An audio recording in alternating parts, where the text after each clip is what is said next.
Hi children, good morning Nana. How are you? So I hope you are all fine. So I am doing your homework Nana. First of all, so attend the class Nana. 7th class students మీరు 1 or 2 persons మాత్రమే class attend అవుతున్నారు. Remainder person what happened I don't know. Compulsory attend the class Nana. Today or tomorrow compulsory I will call your parents. Okay na?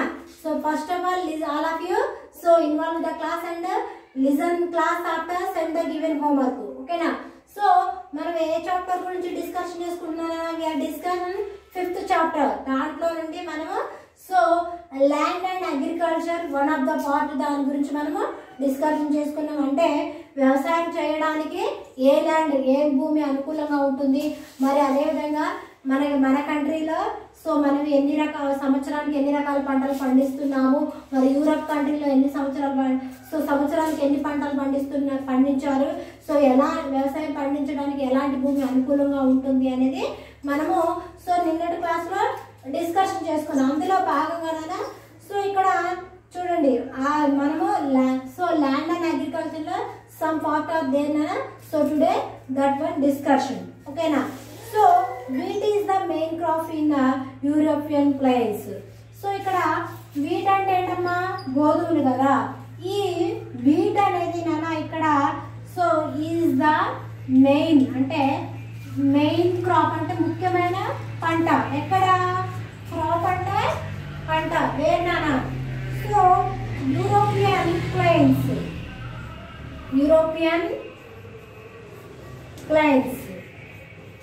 European అక్కడ so యూరోపియన్లో చాలా ముఖ్యమైన పంట ఏంటంటే wheat అనమాట. యూరోపియన్ ప్లేస్ అంటే ఎలా ఉంటుంది అక్కడ మొత్తం కూడా అలా అక్కడ ఎలాంటి చెట్లు ఉండవు అండ్ అదేవిధంగా సో కొండలు కానివ్వండి పర్వత ఏమీ ఉండవు, మొత్తం కూడా సమతలంగా ఉంటుంది అనమాట. చక్కగా మొత్తం కూడా ప్లెయిన్గా ఉంటుంది.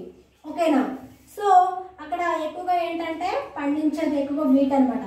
So it is grown and so extensively in France and Germany, Russia, so Ukraine and Poland, Italy, Greece, etc. మరి అదే విధంగా ఇక్కడ గ్రోన్ అంటే పండించడం కదా, ఇక్కడ ఎక్కువగా సో గ్రోయింగ్ అంటే పండించడం అండ్ సో ఇక్కడ చూడండి ఎక్స్టెన్సివ్లీ అంటే అమ్మా ఎక్స్టెన్సివ్లీ అంటే విస్తారంగా అంటే ఎక్కువగా ఈ వీటిని ఎక్కడ పండిస్తారంటే అమ్మా సో విస్తారంగా ఎక్కడ పండిస్తున్నారని చెప్పుకున్నాం మనము. సో ఫ్రాన్స్ ఎక్కువగా పండించేది ఎక్కడ? So France, Germany, and Germany, Russia and Ukraine and Poland and Italy and Greece etc. it is means etc. మొదలైనవి. సో ఇక్కడ బాగా ఎక్కడంటే France, Germany, Russia, so Ukraine, Poland, Italy, Greece. ఇక్కడ ఎక్కువగా ఏం పండిస్తారంటే వీటి గోధుమని ఇక్కడ ఎక్కువగా పండిస్తారు అన్నమాట. ఓకేనా? So we have seen that fruit and cultivation is a so prominent in southern Europe. So అదే విధంగా ఇక్కడ ఇంకేంటది వీ హ్యావ్ సీన్ మనం ఇంకా అక్కడ ఏం చూడవచ్చు అంటే సో ఫ్రూట్ కల్టివేషన్ ఇంకేం పండిస్తారంట? సో ఫ్రూట్స్ పంటలను కూడా ఫ్రూట్స్ అంటే పళ్ళని కూడా పండిస్తారంట. సో కల్టివేట్ అంటే ఏంటదమ్మా? సో వ్యవసాయం చేయడం లేదా పండించడం అండ్ వీటితో పాటు ఇంకా ఎక్కువ ఏం చేస్తారంటే ఫ్రూట్స్ని కూడా కల్టివేట్ చేస్తారు. ఫ్రూట్స్ అంటే ఏంటది? సో పండ్లను కూడా ఇక్కడ పండిస్తారన్నమాట. సో మనం ఇది ఎక్కడ చూడవచ్చు అంటే అమ్మా సౌత్రన్ యూరప్. ఇది ఎక్కడ? So Southern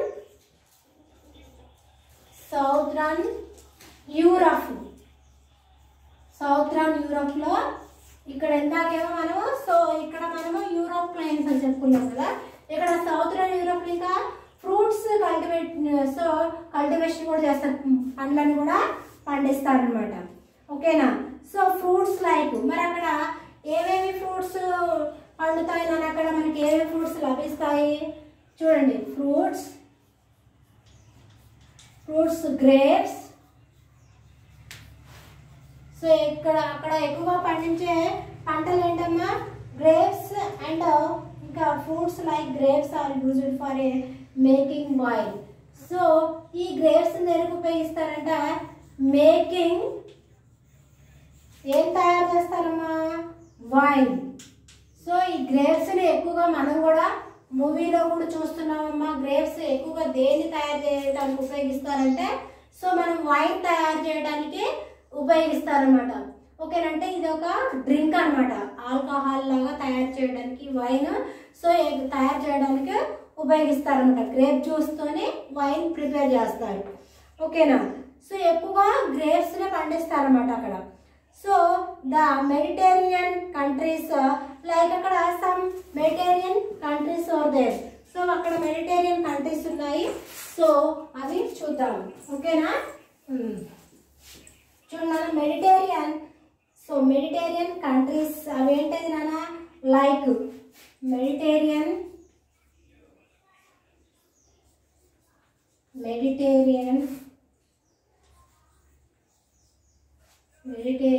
countries. So what are the Mediterranean countries entayi? So like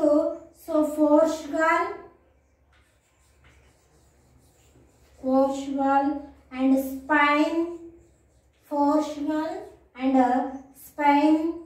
So Italy and Southern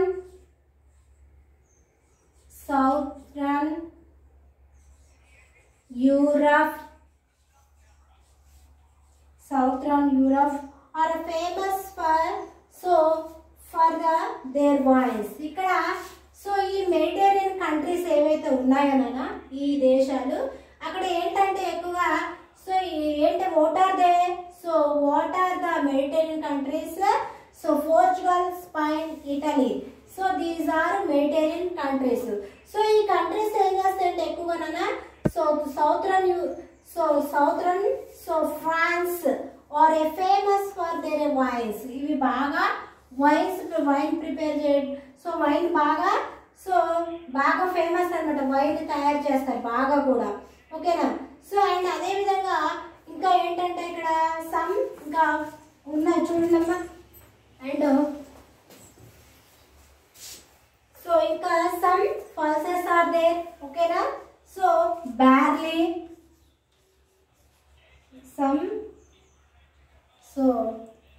barley and so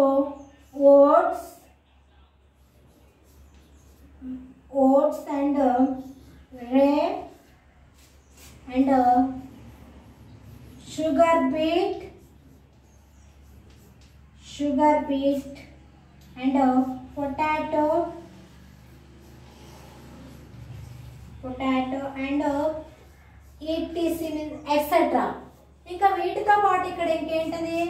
barley and oats, rye. So rye అంటే మనం చెప్పుకున్నాం కదా ఇది ఒక సో మనం మామూలుగా ఇవేంటది? బార్లీ అంటే సో బార్లీకి సంబంధించింది. ఓట్స్ అని మన టీవీలలో ఇవి ఎక్కువగా పాలలో మిక్స్ చేసుకుని తింటున్నారు అమ్మా. సో ఇవన్నీ కూడా ఏంటది? పొటాటోస్. ఇవన్నీ కూడా అక్కడ సో వీటన్నిటిని కూడా పండిస్తారన్నమాట. So and are also important crops of Europe. ఇవి ఇంకా యూరప్లో పండించే సో క్రాప్స్ అన్నమాట. ఇవి పంటలు. వీటితో పాటు వీటిని ఇంకా సో మెడిటేరియన్ కంట్రీస్లో ఇక్కడ వైన్ బాగా ఫేమస్, ప్రసిద్ధిగాంచిందమ్మా తయారు చేయడంలో. అండ్ అదేవిధంగా అక్కడ వాటితో పాటు ఇంకా మనకి సో యూరప్లో ఇంకా ఏం పంటలు పండిస్తారంటే so barley, oats, rye, sugar beet and potatoes. ఇవన్నీ ఎక్కువగా యూరప్లో పండించే పంటలు అనమాట. ఓకేనా. And sugar is and manufactured from the and beet is so షుగర్ని మ్యానుఫ్యాక్చర్డ్ ఫ్రమ్ మనకి ఎక్కడి నుండి చేస్తున్నారు? సో షుగర్ అండ్ బీట్ దీన్ని ఎక్కువగా మనకి రష్యా నుండి మ్యానుఫ్యాక్చర్ చేస్తున్నారు. So Ukraine and Germany. ఓకేనా. అండ్ మనకేమో ఇంకా ఇవి ఎక్కడి నుండి వస్తున్నాయంటే మనకి మ్యానుఫ్యాక్చర్డ్ ఎక్కడ నుండి, Russia and Ukraine and Germany. వీటినే మీరు క్వశ్చన్గా ఫామ్ చేసుకొని రాయొచ్చు. ఏంటది? So what are the Mediterranean countries అని క్వశ్చన్ ఫామ్ చేసుకొని ఆ మెడిటేరియన్ కంట్రీస్ ఏందో రాయొచ్చు. అండ్ అదేవిధంగా ఇంకా ఇందాక మీరు రాశారు కదా, సో ఏంటది? So which crops grow in a European planes. European planes లో ఏవి పంటలు పండుతాయి. ఇలా మీరే క్వశ్చన్ ఫామ్ చేసుకొని వాటికి సంబంధించిన ఆన్సర్స్ రాయొచ్చు. అండ్ ఇంపార్టెంట్ పాయింట్స్ సోషల్ కానీ ఏ సబ్జెక్ట్ దాంట్లో సమ్ ఇంపార్టెంట్ పాయింట్స్ ఉంటాయమ్మా. లెసన్ వినేటప్పుడు మీకు అన్ని క్వశ్చన్లు అడుగుతుంది కదా, ఆ పాయింట్లే మీరు చక్కగా ఎగ్జామ్లో రాశారనుకోండి మీకు బై వస్తాయి. టెక్స్ట్ బుక్కి సంబంధించి నాలెడ్జ్ ఎక్కడ ఉండదు కదా, మీ నాలెడ్జ్ ఎక్కడ నుండి అవుట్ ఆఫ్ నుండి ఎక్కడ, టెక్స్ట్ బుక్ మీరు చదువుగా ఉంటే చాలు, నాలెడ్జ్ మీ ముందున్నట్టే. ఓకేనా. సో ఇంకా అగ్రికల్చర్ అండ్ రెవల్యూషన్. మరి వ్యవసాయం ఇప్పుడు ఏ విధంగా ఉంది? మరి వ్యవసాయం చేయాలంటే మాటలు కాదు, చాలా రిస్క్తో కూడుకుంది. సో రైతు ఎన్నో కష్టాలు, ఎన్నో ఆటుపోట్లు ఎదుర్కొంటుండు. అయినప్పటికీ కూడా తను ప్రతి సంవత్సరం సో తన కర్తవ్యాన్ని తను నిర్వర్తిస్తుండు కదా. So Europe was like a Asia. So a continent of a small farmers and landlords. ఇక్కడ మనకి Europe was like a Asia. Europe ఎలా ఉంటుందంటే లైక్ ఏ ఏషియా ఏ విధంగా ఉంటుందో యూరోప్ కూడా ఆ విధంగా ఉంటుందని చెప్తున్నాడు. సో కాంటినెంట్ ఆఫ్, ఇక్కడ ఈ ఖండం ఎలా ఉంటుందంటే స్మాల్ ఫార్మర్స్, చిన్న రైతులు ఉంటారు. And small farmers and landlords అంటే పొలం అందరికీ ఉంటుందని కదా, పొలం ఉన్న వాళ్ళని ల్యాండ్ లార్డర్స్ అంటారు. మనీ ఎక్కువగా ఉండేవాళ్ళు, డబ్బు ఎక్కువగా డబ్బు అప్పులకి వడ్డీలకు అలా ఇచ్చేవాళ్ళు మనీ ల్యాండర్స్ అంటారు కదా. ఇక్కడ ఎవరున్నారు? ఇక్కడ స్మాల్ ఫార్మర్స్, ఇక్కడ స్మాల్ ఫార్మర్స్ చిన్న రైతులు అండ్ ఇంకా ల్యాండ్ లార్డర్స్ ఉన్నారు. ఓకేనా. So landlord. ఓకేనా. So however, so over the last two countries this has a changed to and so drastically that only a very small section of the so population of a practices and agriculture and there are a no small farmers in India.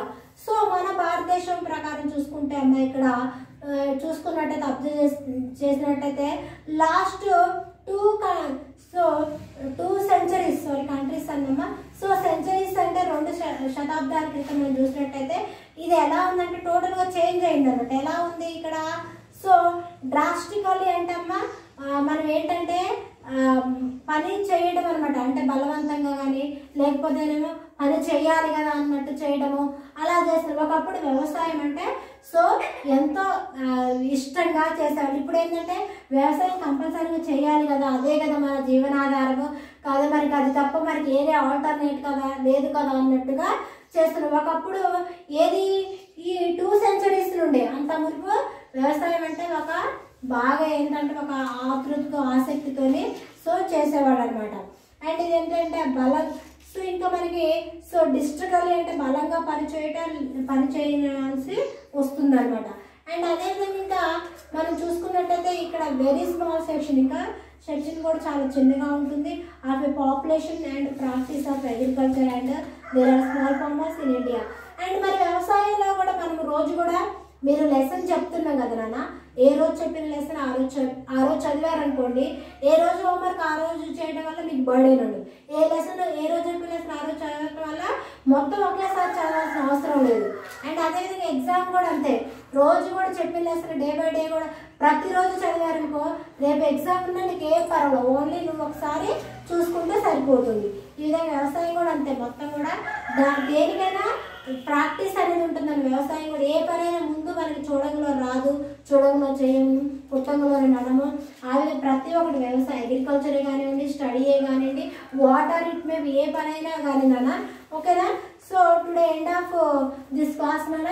In this lesson I have so many artworks are there and so yourself only form the questions and write the ఇక్కడ చెప్పా కదా questions ఎలా form చేయాలి, how to form the questions.